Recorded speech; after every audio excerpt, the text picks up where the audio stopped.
पोलाभरम प्रसंग में मत रखिंट मुख्यमंत्री मोहन चरण माझी नीति आयोग बैठक में जोगदे ओडिशा फेरिबा परे पोलाभरम प्रकल्प को नहीं बड़ बयान देते मुख्यमंत्री कहते पोलाभरम प्रकल्प प्रसंग में आंध्र प्रदेश मुख्यमंत्री आलोचना कर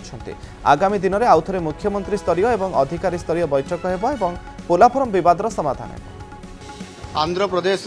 मुख्यमंत्री एन चंद्रबाबू नायडू सहित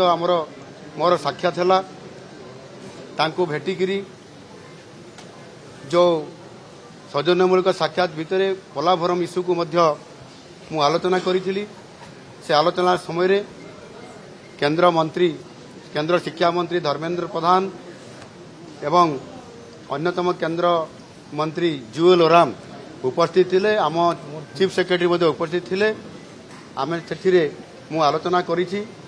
जो पोलाभरम इश्यू पर जो समस्या लगी रही जहाँ प्रथमे आम परस्पर भितर जो विषय नहीं कि आम आलोचना करुले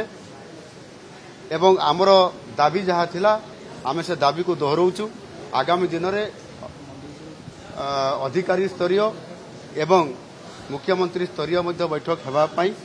मुझे प्रस्ताव देछि एवं से प्रस्ताव रे से एकमत होती निश्चित भाव में आगामी दिन में से बाबद